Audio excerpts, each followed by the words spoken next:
Hello दोस्तों, welcome to sleepy classes. तो दोस्तों आज हम बात करने वाले हैं न्यूक्लिक एसिड एम्प्लीफिकेशन टेस्टिंग। इसके ऊपर रिसेंटली सुप्रीम कोर्ट ने कुछ बोला है, उसके बारे में चर्चा करेंगे, क्या न्यूज़ में है और क्या सुप्रीम कोर्ट ने बोला है। चलो अब यहाँ पे एक केस देखते हैं। क्या हुआ कि मध्य प्रदेश में 2025 में 6 चिल्ड्रन जिनको थैलेसीमिया था उनको HIV हो गया ब्लड ट्रांसफ्यूजन की वजह से। झारखंड के अंदर अगर हम देखें तो उनको भी HIV हो गया। बेसिकली यहां पे कहने की बात है कि थैलेसीमिया हुआ,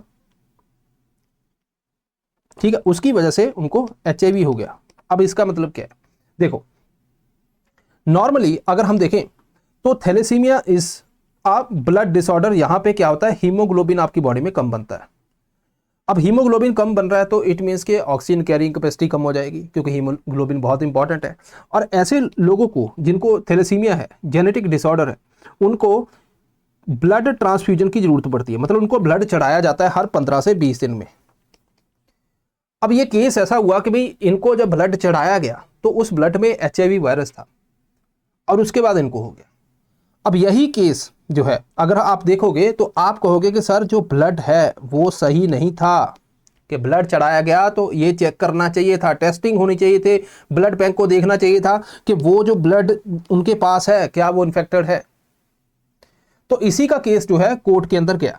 कोर्ट के अंदर एक PIL हुई जिसके अंदर ये बोला गया कि आप ऐसा करो कि आप एडवांस्ड ब्लड टेस्टिंग जो है NAT उसको मैंडेटरी कर दो।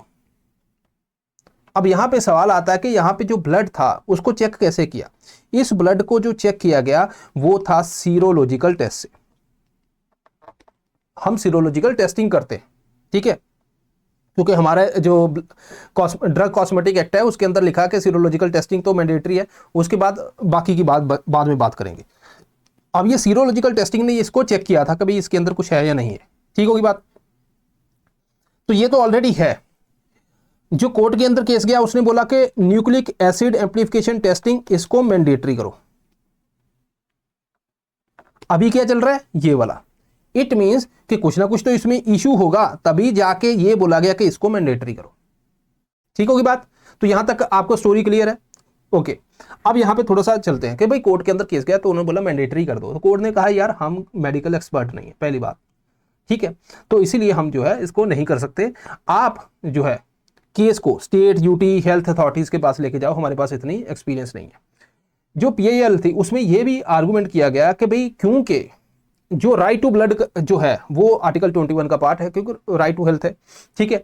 तो यहां पे इसीलिए आप इसको करो कि जरूरी है कि भाई अगर मान लीजिए किसी को ब्लड चढ़ाया जा रहा है तो एटलीस्ट इतना श्योर होना चाहिए वो ब्लड जो है डिजीज फ्री हो, है ना। ये तो हमारा राइट है ना, कि भाई ऐसे नहीं कि वो ब्लड में HIV आपको चढ़ा दिया, है ना, तो बंदे को HIV हो गया, वो पहले ही इलाज लेने गया था एक और बीमारी लेके आ गया। तो यहाँ पे जो NAT के अंदर उन्होंने बोला कि एक तो NAT को मैंडेटरी करो, ठीक है, ताकि इन्फेक्शंस जो मेजर इन्फेक्शन है HIV, hepatitis B, C, malaria, syphilis, जिसके बारे में हमारे ड्रग कॉस्मेटिक एक्ट के अंदर लिखा भी है कि इनकी एटलीस्ट जो है 5 है, इनकी मैंडेटरी टेस्टिंग होनी चाहिए। अब ये किसके थ्रू होनी चाहिए, सीरोलॉजिकल टेस्ट से, ठीक होगी बात। तो ये PIL में मांग की गई कि एक तो मैंडेटरी करो, भाई ये वाला नहीं चलेगा, आप NAT करो क्योंकि वो अच्छा है, ठीक है, उसमें हम डिटेक्ट कर सकते हैं। ये वाला अच्छा नहीं है क्योंकि अभी देखा हमने मध्य प्रदेश झारखंड में बच्चों को HIV पॉजिटिव हो गए, ठीक है। दूसरा क्योंकि ये आर्टिकल 21 का पार्ट है तो इसलिए आपको करना है। तो कोर्ट ने बोला नहीं यार मेरे पास इतनी एक्सपर्टीज नहीं है तो रहने दो, तुम जो है हेल्थ एक्सपर्ट है वो इस पर बताएंगे।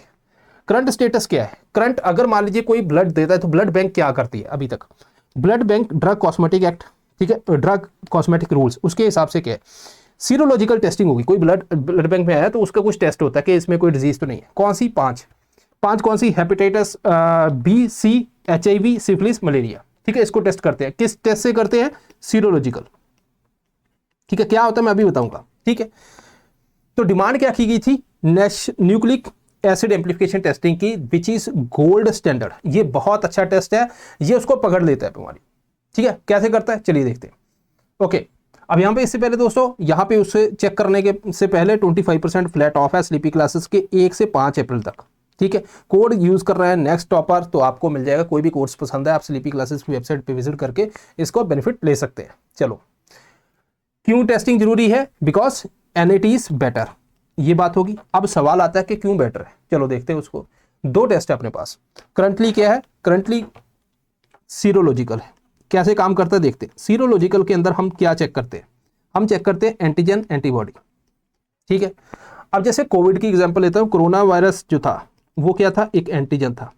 उसके अंदर आपने देखा होगा ऐसे है ना, नाक में ऐसे सैंपल लेते थे, उसके डाल के वो बताते थे तो ये है या नहीं है। उसके बाद आरटीपीसीआर के अंदर कंफर्मेशन भी लेते थे। तो पहले स्टार्टिंग के अंदर ये काम किया। अब इसमें क्या होता है कि जैसे यहाँ पे है, ओके, अगर मुझे कोई लेट्स से कि कोरोना वायरस, कोविड की एग्जांपल लेते हैं, कोविड के केस में दो चीजें हो सकती थी। अगर किसी पर्सन की बॉडी में कोरोना वायरस है, कोरोना वायरस उसको हम क्या बोलते हैं, एंटीजन। बहुत से ऐसे लोग थे जिनकी बॉडी में कोरोना वायरस आया, उनकी बॉडी ने एंटीबॉडी बनाई, उसके बाद वो ठीक भी हो गए, तो उनकी बॉडी में क्या है, जो एंटीबॉडीज ठीक होगी। दो केस हो सकते हैं। तो अब आपने सुना होगा उस टाइम पे प्लाज्मा थेरेपी थी कि प्लाज्मा ब्लड से निकालेंगे, उसमें क्या थी, एंटीबॉडी, जो जिनके अच्छी एंटीबॉडी बनी हुई थी। तो मान लीजिए मेरे पास ये एक है, यहां पे मैंने क्या किया, अगर मुझे एंटीजन टेस्ट करना है तो नाक से सैंपल ले लेते हैं ना, तो यहां पे क्या डाल दिया मैंने, एंटीबॉडी। अब अगर मान लीजिए जो पेशेंट से सैंपल लिया उसके अंदर कोरोना वायरस यानी कि एंटीजन है, तो यहाँ पे जाके एंटीजन एंटीबॉडी एंटीजन कॉम्प्लेक्स बना लेगा, ये कॉम्प्लेक्स बना लेगा, कलर चेंज हो जाता था, हम बोलते थे भाई तुझे है। दूसरा आ गया एंटीबॉडी टेस्ट, एंटीबॉडी ब्लड में बनती है, तो ब्लड सैंपल लिया, अगेन यहाँ पे फिर अब क्या किया, एंटीजन डाल दिया। यहाँ पे एंटीबॉडी डली हुई थी इसमें, अब इसमें एंटीजन है। पेशेंट का ब्लड लिया, उसमें एंटीबॉडी है, तो ये कॉम्प्लेक्स बन जाएगा, यहाँ पे कलर चेंज हो जाता है, ठीक होगी बात। ये है सीरोलॉजिकल टेस्टिंग। तो हमने बोला कि भाई अगर आप ब्लड लेके रखते हो, उसके अंदर सीरोलॉजिकल टेस्टिंग से ये चेक कर लो 5 डिजीजेस के लिए। अब इसमें दिक्कत क्या है, दिक्कत ये है कि आपने देखा कोरोना वायरस जब बॉडी में जाता था, ऐसा नहीं कि आज गया और अच्छी और दूसरे को दे दिया, ऐसे तो नहीं था। बॉडी में वायरल लोड कम है, मतलब वायरस अभी थोड़ा ही है, धीरे धीरे वो ग्रो करता था, फिर जाके डिटेक्ट होता था, है ना। तो इट मींस कि यहां पे कुछ डेज चाहिए इसको ग्रो होने के लिए। और एंटीबॉडी की बात क्या करें, कोरोना के टाइम पे क्या था कि मान लीजिए इंसान ठीक हो गया, अब घूम रहा है, गवर्नमेंट चाहती थी कि भाई पता तो चले कितने लोग कोरोना लेके घूम रहे हैं। तो अब मान लीजिए मेरी बॉडी तो मैं ठीक हो गया, तो मेरी बॉडी में एंटीबॉडी तो होगी, अगर कोरोना नहीं है, एंटीजन नहीं है, एंटीबॉडी तो होगी क्योंकि वो तो बनी थी। तो इसलिए उनका ब्लड सैंपल लेके बाद में भी चेक किया गया। इट मींस कि एंटीबॉडी के लिए भी क्या चाहिए, टाइम चाहिए।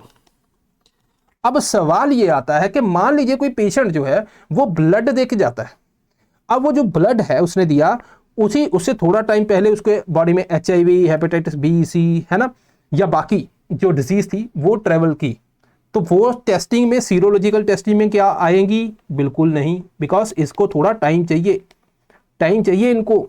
जब ये ग्रो करेंगी, थोड़ा नंबर बढ़ेगा, तब जाकर सीरोलॉजिकल में टेस्टिंग होगी कंप्लीट।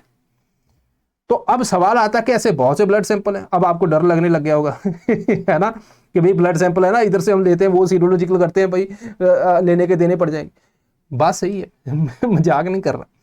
तो आप ये सोच लो कि भाई अब जो सीरोलॉजिकल टेस्टिंग है वो कितनी ज्यादा फेथफुल है, ठीक है। तो इसमें अगर बिल्कुल ही 2 दिन बाद ब्लड दिया, उससे पहले उसको उसकी बॉडी में वायरस आया या बैक्टीरिया आया, तो वो आगे ट्रांसमिट हो जाएगा, क्योंकि वो उसमें से सीरोलॉजिकल टेस्टिंग में आएगा नहीं। तो यहां पे कोर्ट से ये बोला गया कि आप इसकी जगह पे न्यूक्लिक एसिड एम्प्लीफिकेशन टेस्टिंग करो। न्यूक्लिक एसिड एम्प्लीफिकेशन टेस्टिंग जो है वो क्या करती है, वो सिंपल काम करती है। वो अगर यहां पे कहा गया वो,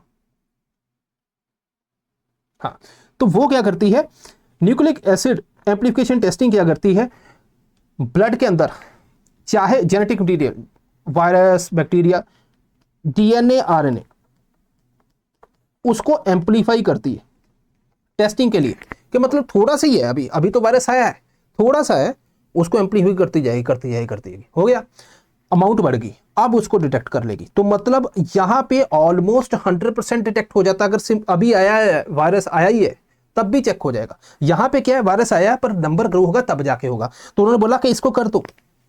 कोर्ट कहती कि हम जो है एक्सपर्ट नहीं है भाई, ये एक्सपर्ट का काम है, वही करेंगे।